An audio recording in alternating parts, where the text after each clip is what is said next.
Deputy Speaker Aurelio Don Gonzales Jr., TGP Party List Congressman Bong Teves Jr., our Deputy Majority Leader, and Bataan Representative Ma'am Geraldine Roman. So, Good morning. for the first question, Magandang umaga po, friends and media. first question, Pino of GMA 7. Sir, for everybody po. Senate President Zubiri said yesterday that their discussions on RBH 6 is not tied down to any deadline because it is not like an ordinary bill that quote-unquote can be approved without thinking. It needs time and study po. Your reactions po. Well, magandang umaga. Regarding that the question, kasi yung sinabi ni Senate President, meron tayong transcript noon ng press conference niya yung January 15, 2024, and I quote, may nagtanong, like economic provisions, may target date na po ba? Kasi may sinasabi rin na possibly dapat sa zona ni Presidente, may report na niya ito. Ang sagot po ni Senate President, at mayroon akong video, napakasimple lang naman ng amendments na ito. I don't see any problem finishing in this quarter. Before the Holy Week break, I don't see any problem. Kasi tatlo lang naman yung dapat tapos. Tatlo lang naman yung tapos. Napakasimple. It's otherwise, it's not specific. It's otherwise. So yun ang sinasabi lang ni Senate President. At yun lang ang sinasagot ng House of Representatives. At meron pa silang meeting with the leadership, with the Speaker and the Senate President. And I understand, ito nga, nung nasa Malolos kami, inuulit ko lang, nandun ako with the Speaker, na pag-usapan na lang at tapusin nila kagad by March. So yun ang sinabi namin at yun ang palagi naming sinasabi kasi kailangan ito ng ating Pangulo. Tama ang sinabi ni SDS Gonzales. Ito pong pinangahawakan at pinaniniwalaan namin mga members of the House of Representatives. Ano po, nagawa namin na yung aming part with regard to resolution of both houses number 6. So, the ball is on the side of the Senate at naniniwala naman kami sa kanilang kapasidad upang talakayin ang napakahalagang panukalang ito. Siyempre, nag-uumpisa po sa ating Senate President, Ping Zubiri, siya na po ang mismo nagbitaw ng salita that before Holy Week ay magagampanan nito. Medyo naninibago lang po kami at nagugulat bakit po all of a sudden meron ng panggit sa Senator Angara na sa October na po. Alam niyo po, ang katotohanan is kung yan ay pag-uusapan pa lang natin starting October, ang deliberations, it's like literally killing this bill, unless of course that is the real intent, no? But I'm not one to judge the intentions of our senators. Naniniwala po kami sa House of Representatives sa kanilang binitawang salita. We're not questioning their credibility. And naniniwala rin po kami sa kasabihang, if there's a will, there's a way.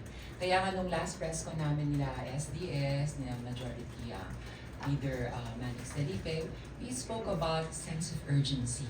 Talagang napakahalaga po at kinakailangan ito. Meron tayong isang batas na naaantala, yung Public Services Act, na kina-question sa ating Korte Suprema. At hindi po ito may implement kung hindi po natin ipapasa kaagad ang RBH 6 at kaklaruhin natin. Totoo naman po ang sabi ni Senate President Ping Zubiri. Napakasimple naman po ng mga economic provisions. Very specific. Ano ba? Bayad ka ba? Dati nga kami sa House, 7 ang gusto nating sectors. Pero 3 na lang ang gusto nila. O sige, bayad na rin kami. So kung 3 lang yan, much more reason to be expedient and to work with a sense of urgency. Sabi ko namin ulit, if there is a will, there is a way. Kaya let's walk the talk. Yun po ang pananawagan din po namin. Ito po si Majority Leader Manny Felipe po. Tsaka, alam mo, in addition, kahapon kasi contradict doon si statement ni Sen. Mix doon sa hearing nila. So hindi siya simple, hindi naman natin approbahan yan without thinking, tinas pa niya yung kamay niya. So meaning to say talagang, kumbaga sa basketball, merong strategy. I don't know what's that. So, hindi po namin inuutusan yung mga senador. Hindi po namin sila inuutusan. Nagbabase lang po kami dun sa mga sinasabi ng kanilang leader. Oh. Gusto ko pong ipaliwanag lang dahil po ako ay member ng constitutional amendment ng 18 Congress.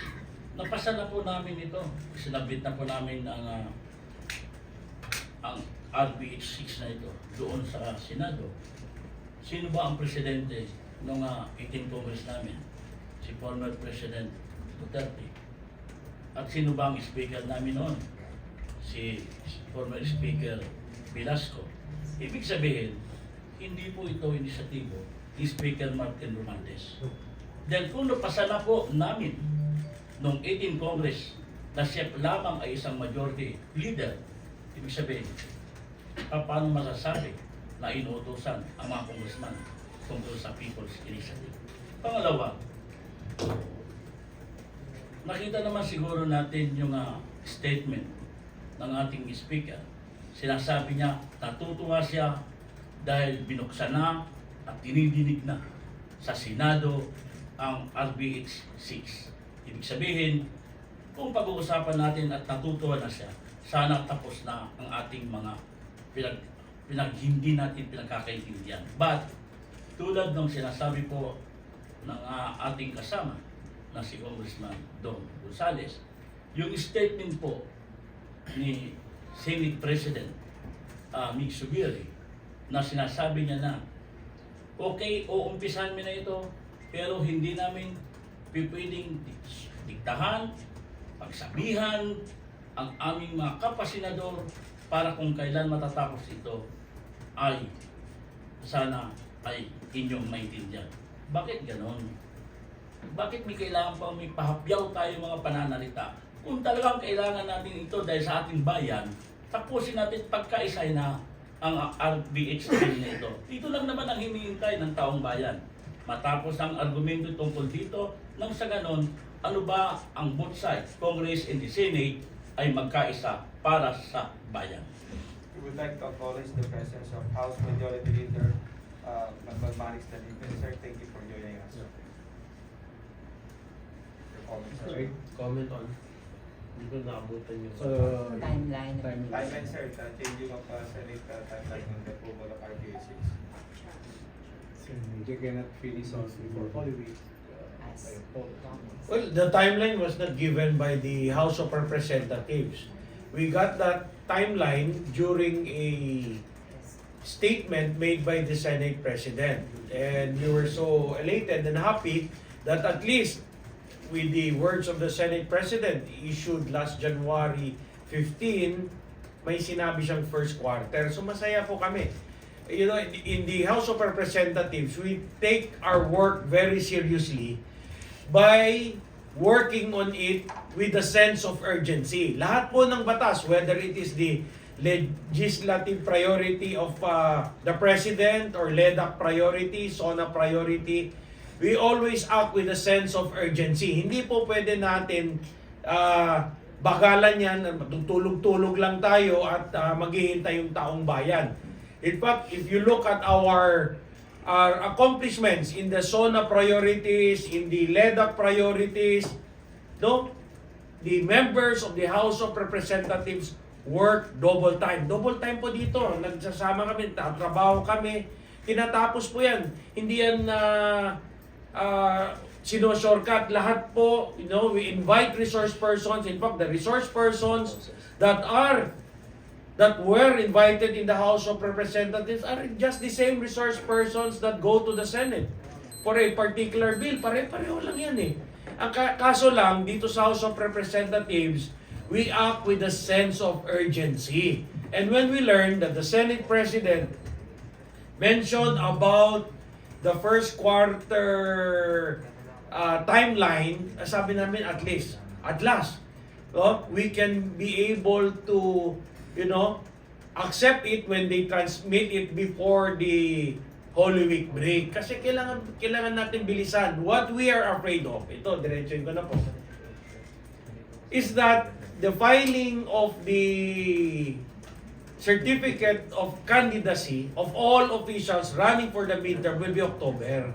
Alam naman natin lahat dito sa Pilipinas, pagdating ng October or before October, it is already the campaign season, campaign fever.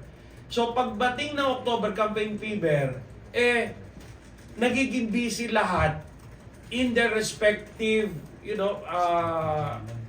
preparation for the midterm election.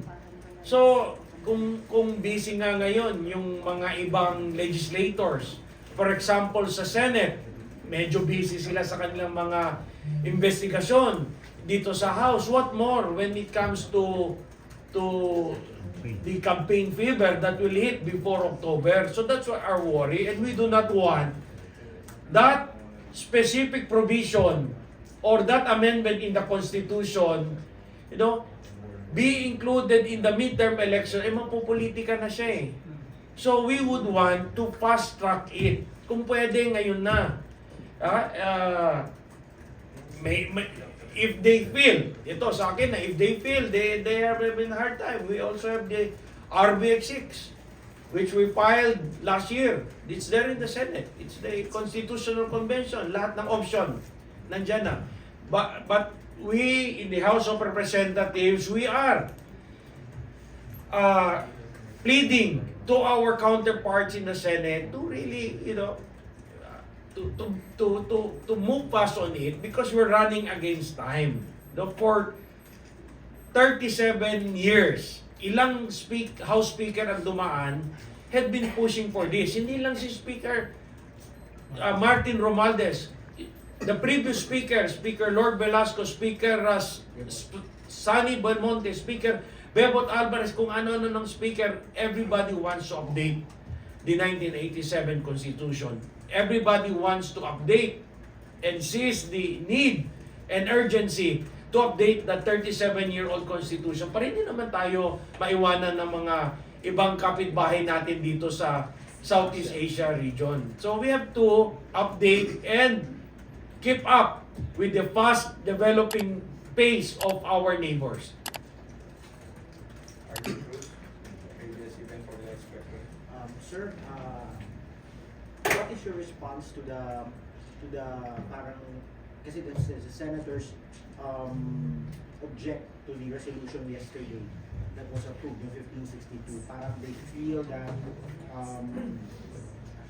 according to one reaction I saw, parang hindi naman daw yun ang intention talaga ng senator sa ginagawa nila. Well, number one, hindi namin gusto ang World War.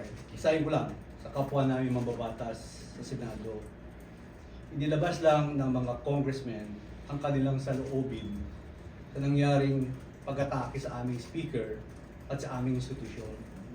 Pangalawa, sa aming all-member caucus na ginawa last week, grabe talaga ang galit na inilabas ng mga kasama namin mga congressmen. Galit sila sa pamabastos na ginawa ng ilang senador sa aming speaker at sa House of Representatives sa mga sesyon nila at hearing kaugnay sa People's Initiative. Number 3, we in the leadership need to temper the situation all the time. Kaya, ang napagkasunduan po namin ay gumawa at maglabas ng isang House Resolution para ilabas ang collective sentiment bilang isang kapulungan. Pangapat, kailangan naming tumayo bilang isang kapulungan para ipagtanggol ang aming dignidad at sinisira dahil lamang sa maling mga akusasyon ng mga senador sa People's Initiative. Lagi naman kaming sinasabihan ng aming speaker, sabi niya, bukas ang House leadership sa anumang dialogue, sa kailangan kasama ang mga kasama natin sa Senado. We consider them as partners in nation building. Kaya we are shocked sa ginagawa nila sa amin. Number 6, natutuwa po kami sa pagsimula ng deliberasyon ng RBH number 6, kasaysayan ng Pilipinas mula noong 1987, ngayon lamang umupo uli ang Senado para bisitahin ang mga provision nito. Gusto rin naming Hindi didikta ang House of Representatives at Senado sa timetable at deadline nila sa deliberation ng RBH number 6. At panghuli, yun sinabi ko nung una, si Senate President, ang sinabi niya mismo, magdagtakda ng deadline sa press con niya na ginawa noong January 15, ang araw na nag-file siya ng RBH number 6. Alam niyo po, masakit po to. Basahin ko lang po na isang senador na sinabi sa amin. Sabi niya, we cannot say na equal ang isang party list representative sa isang senador. Never ilang bang boto ang nakukuha ang pinakamababang senador na yon, Mr. President. 15 million votes, Mr. President. Ang Batanes po, for instance, 6,000 to 7,000 votes lang po. You're a congressman. I don't have anything against Congress again, Mr. President, but can you really compare apples to oranges? Alam niyo po, Robin Padilla garnered for 26.4 million. That is equivalent to 48.8%. That is number 1 senador. Number 2, Lauren Legarda garnered 24.43 million. That is 43.44%. Mig Subiri got 18.9 million. That is 33.75%. Joel Villanueva, 18.5 million. Number 9 siya. 33.05%. Dito po sa mababang kapulungan o walang mababang kapulungan, this is the House of Representatives. Halos unopposed po yan. Yung mga senador, mataas ang tingin sa aming mga kongresista kasi kami ang pinakakatawan nila dito sa House of the People. Pag kami ang tinira mo, parang tinira mo ang mga tao namin sa baba. Yung mga constituents namin. Kaya alam niyo po, napakasakit po nun. Kaya if you are going to interpolate o extrapolate the numbers you garnered and the numbers we garnered, mas mataas po yung porsyento namin. If you are unopposed, meaning to say, 100% ng buong sinasakupan mo, mahal ka nila at nirespekto ka nila. You are 12. Parang barangay kagawad. You vote for kapitan, barangay kagawad, SK, chairman, SK kagawad. Municipal mayor, vice mayor, Sangguniang Bayan member. Sila ganyan lang po. Pero ini-explica ko lang po sa inyo. Kaya hindi po kasi na matanggap ng mga kasama namin na kongresista during our majority all members caucus na inilabas nila talaga ang sama ng loob nila sa mga senador.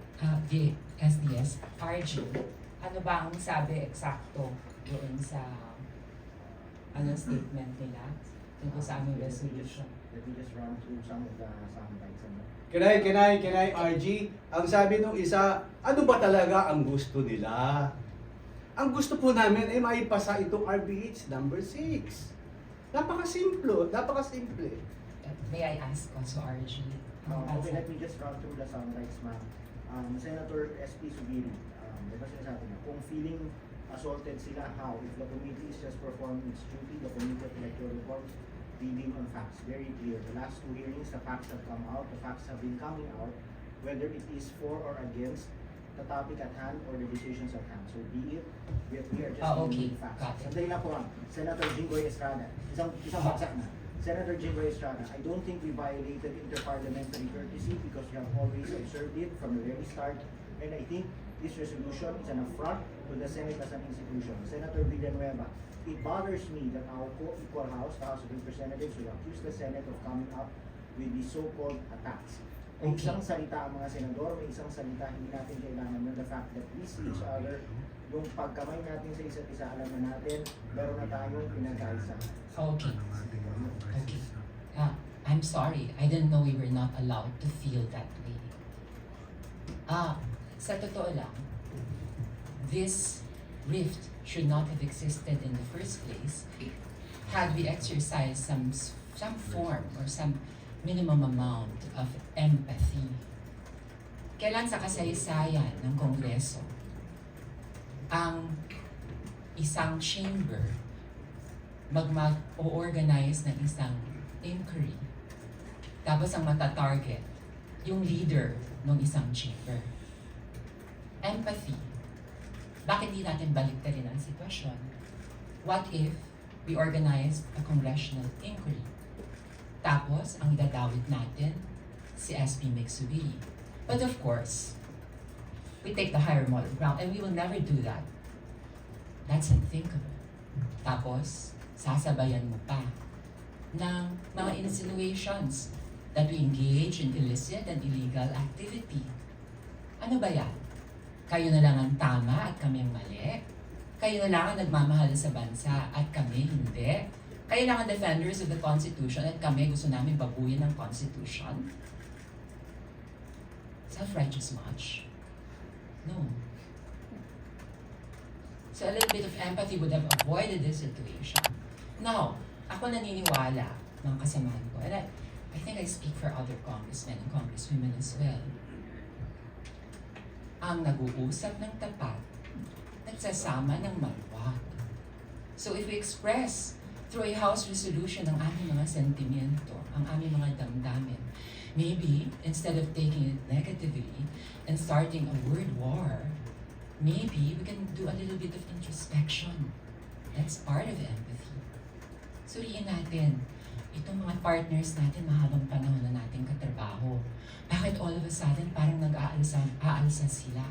Parang nagagalit sila? Ano kaya ang nagawa natin? There is nothing wrong with a little bit of humility and introspection.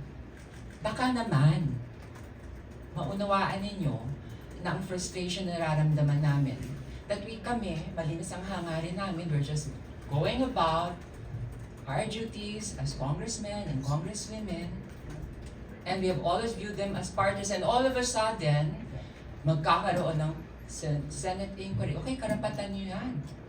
Pero yung ganon, bababuyan ng aming leader. Eh, sino ba ang kami hindi magre-react?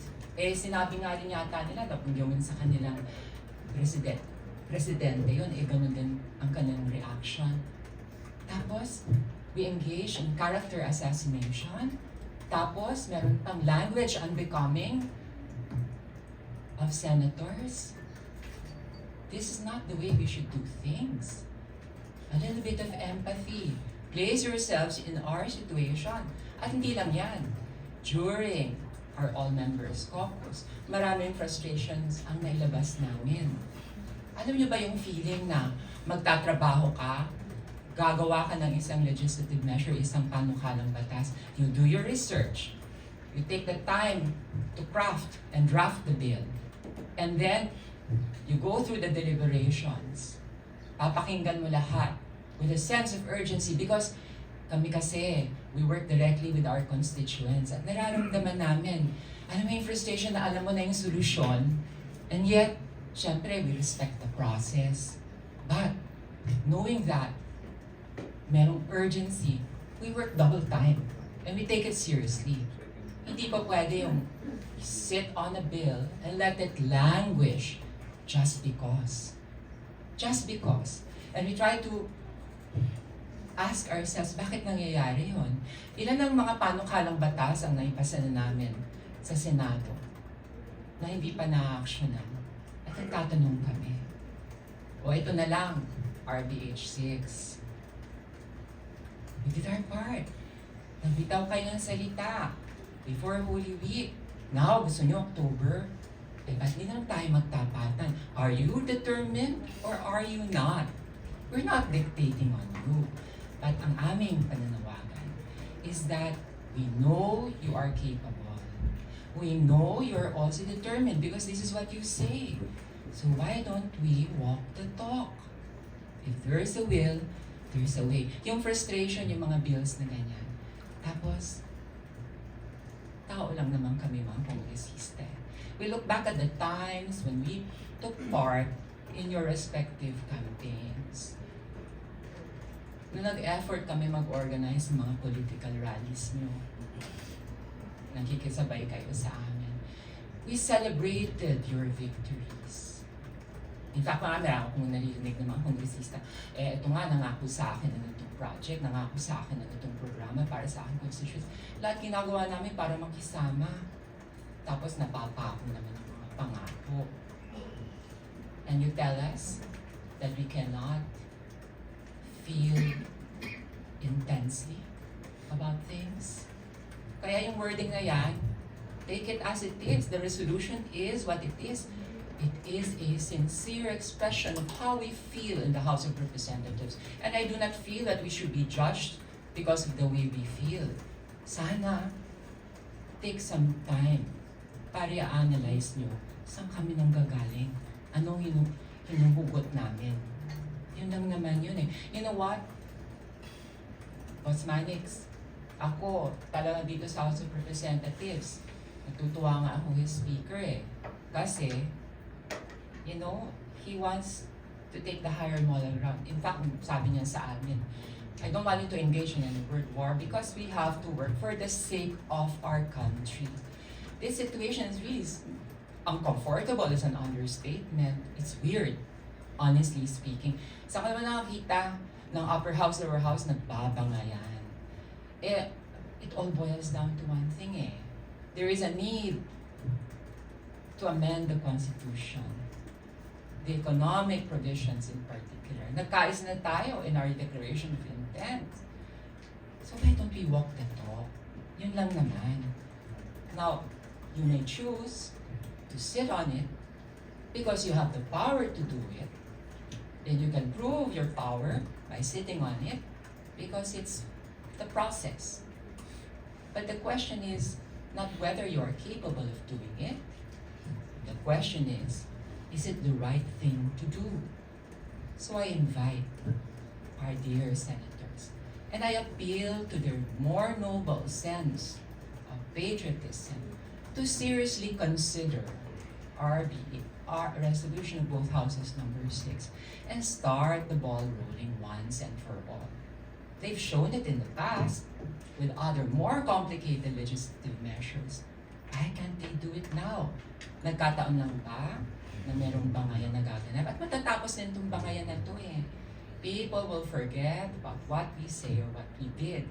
Pero mag-ingat tayo sa pagtrato sa isa't isa because it's difficult to forget how you make us feel.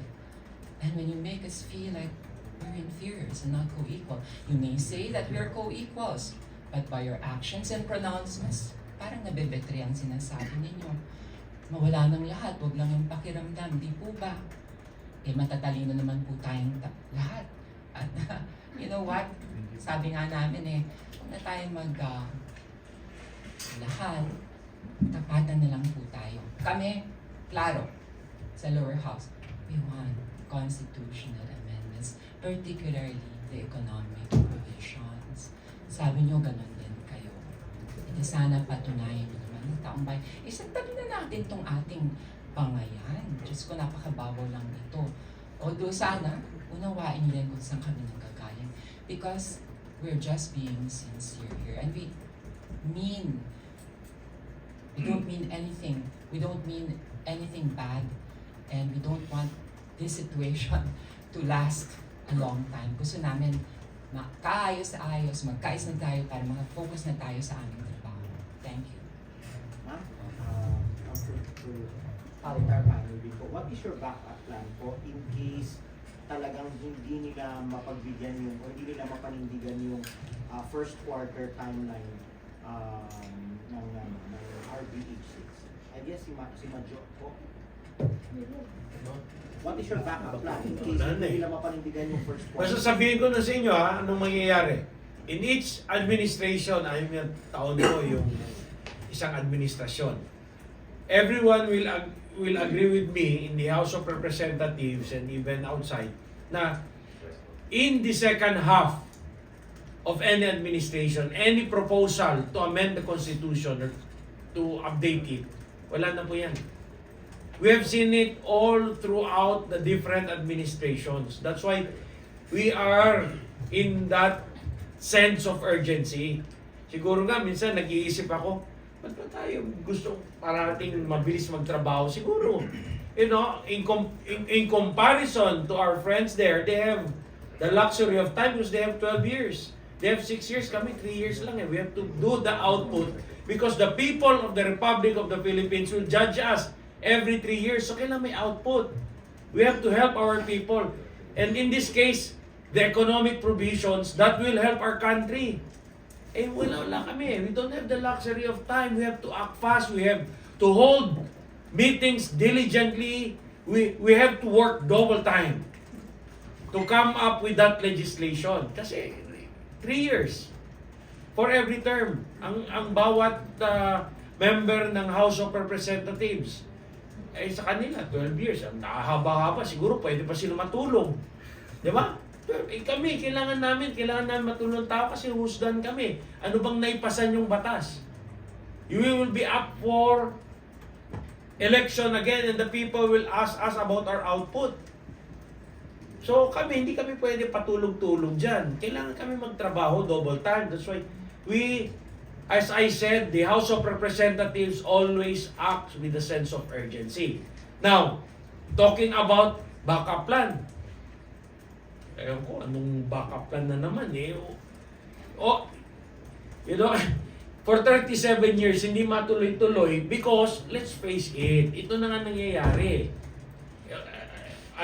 Everybody sees that all proposals to update the 1987 Constitution namamatay po sa Senate. Ganun po. Honest na lang tayo. Although, maski ano-ano nang sinasabi nila sa House, ganun po yung feeling na eh. Whether we pass, whether we transmit to the Senate Constituent Assembly, whether we transmit to the Senate Constitutional Convention, namamatay po sa Senate. Yun yung feeling eh. All proposals die there in the Senate. It gets buried there. And here comes another administration again with another proposal. Ano mangyayari? Sasabihin na naman ng may ibang peso, wala yan. Yan lahat ng proposal nyo, mamamatayan dun sa Senado. So, right now, today, we're very happy that at least napag-usapan, napagdebatehan. In fact, this is my challenge now to all senators. Why don't you, 24, come out in the open? Sino ba yung pabor to amend the Constitution, to update the 37-year-old Constitution? Sino yung mga kontra? Para by 2025, this is my challenge to the senators. Come out in the open, wag po tayo magtago. Sabihin natin sa buong Pilipinas, sino yung mga senador pabor to amend, to update the 37-year-old Constitution, at sino yung mga kontra. And the people of the Philippines will decide whom to put in the Senate. Let's come out. Let us not hide, in veils and saying all these words na lumalabas para nag-aaway. Open card tayo sa taong bayan. Open cards tayo. Let's put our proposals transparent to the Filipino people. I strongly urge the senators, come out in the open. Sino yung mga kontra to amend the 37-year-old Constitution? Come out, state your position. Sino yung mga pabor to amend the economic provision? Come out in the open and state your position. Right there, siguro para mas klaro, mas maliwanag sa ating mga taong bayan, sino yung pabor to amend the economic provision, sino yung mga kontra. Kapatan portion. Kung ako, last 2 minutes kasi, October eh. Filing na yun, di ba? Kung ako coach, nakikita ko na yung play, naka-full court press sila, tatawag ako time out, mag-regroup ako. Yun ang pwede ko sabihin sa inyo.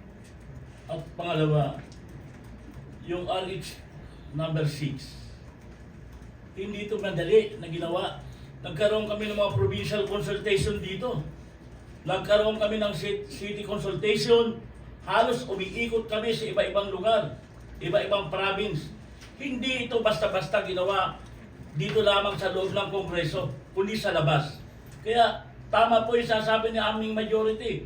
Sino ba sa 24 senador na yan ang ayaw? Sino ba sa 24 senador na yan ang may gusto? Pangalawa, masakit po as a party list member dahil yung sinasabi nila na party list lang kayo, district congressman lang kayo.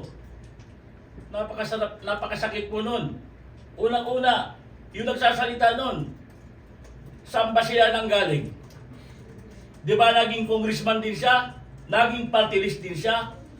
At kami lahat binoboto ng tao. Even kami po ay representante ng party list, nationwide din po ang bumuboto sa amin. Pangalawa, tama po yung sinasabi ni ma'am, ni Congresswoman.